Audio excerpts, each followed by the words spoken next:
We think we know King David, shepherd boy, giant slayer, Israel's greatest king, the man after God's own heart.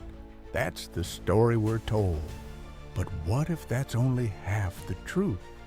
What if beneath the anointed king, the celebrated warrior, lurked a chilling darkness, a capacity for betrayal, for lust, for murder, that nearly shattered everything? This isn't just history. It's a psychological battlefield. We'll bypass the Sunday school flannel graph and dissect the raw, conflicting moments that forged and fractured the man God chose. We'll confront the paradox, forget the simple hero narrative, prepare for the collision of divine destiny and devastating human frailty. What truly happens when God's light shines on our deepest shadows? Israel groans. Their first king, Saul, chosen for his stature, rejected for his heart, drowns in paranoia, tormented by the very spirit that once empowered him. The kingdom cracks. Chaos seeps back in. The promise feels distant, almost lost. But God looks deeper, past the noise of the court, past the impressive facades. In Bethlehem's dust, tending sheep, unseen, he finds David, young, ruddy, skilled with sling and song, fierce in secret battles against predators, anointed not in palace halls, but amidst the flock. The Spirit descends.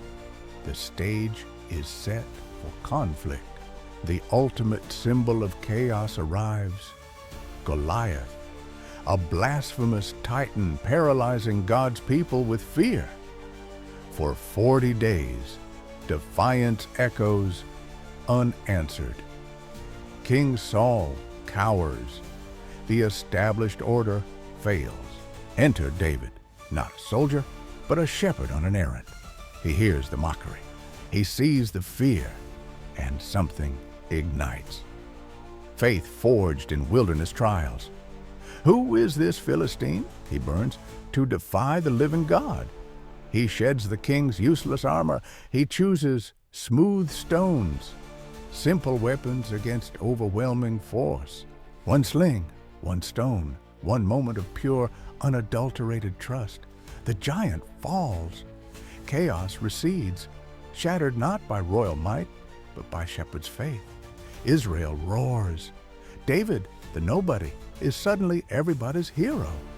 His trajectory seems inevitable, upwards, glorious, but human courts are treacherous. Saul killed thousands, David tens of thousands. The whispers turn to shouts, poisoning the king's fragile mind. The spear flies, not once, but repeatedly. The anointed hero becomes the hunted fugitive. Years melt into a desperate chase through desolate wilderness. David gathers the broken, the outcast, a king assembling his court from society's rejects.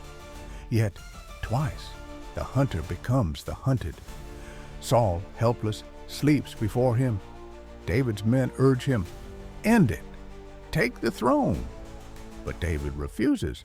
He cuts a robe corner, steals a water jug, proof of restraint, not revenge. He will not touch God's anointed, even a failed one. He trusts a higher justice, a divine timeline, even in the suffocating darkness of betrayal. This isn't just survival. It's a profound statement about how power should be gained. The kingdom secured, the ark returned. Peace. David, the warrior king, should be at the front, but it's springtime. He lingers, he rests, and from his palace roof, idleness breeds temptation. His eyes find Bathsheba, another man's wife, his loyal soldier's wife. The man after God's own heart forgets his king. Lust overrides loyalty. Power corrupts. He takes her. Adultery. Then the cover-up. Uriah, noble and true, is summoned, manipulated, and ultimately sentenced to death by the very king he served. David orchestrates murder to hide his sin. The giant slayer is felled by his own desire. The healer inflicts the deepest wound. Where is God in this? Watching, waiting. He sends Nathan the prophet. A parable exposes the rot. David, blind to his own crime, condemns the story's villain. "You are the man!" Nathan thunders. The accusation shatters David's facade. The king crumbles. Repentance pours out, raw, agonizing. But the damage is done. The consequences are inevitable. "The sword," Nathan warned, "will never depart your house." The prophecy bears bitter fruit. The child dies. Then the darkness infects David's own children. Rape, incest. David, compromised by his own guilt, fails to deliver justice. Bitterness festers. Absalom, David's handsome favored son, murders his brother. He flees, returns, but reconciliation is a mirage. He steals the people's hearts, raises an army, and drives his own father from the throne. The kingdom bleeds. David, the unifier, now presides over civil war, fleeing the son he loves. The rebellion ends with unspeakable tragedy. Absalom, ensnared, is killed against David's explicit command.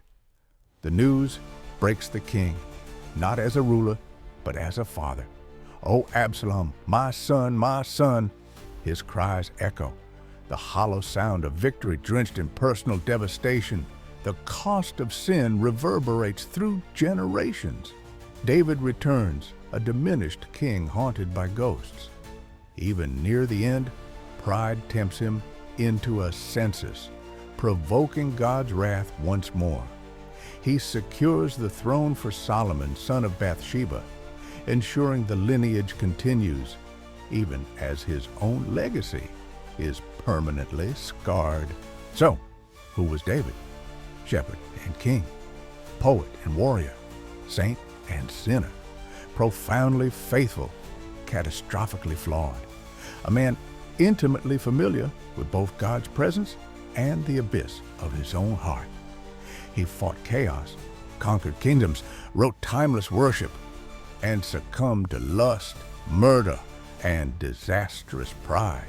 His life is the ultimate tension. God's sovereign choice meeting human freedom, and the messy, often tragic result.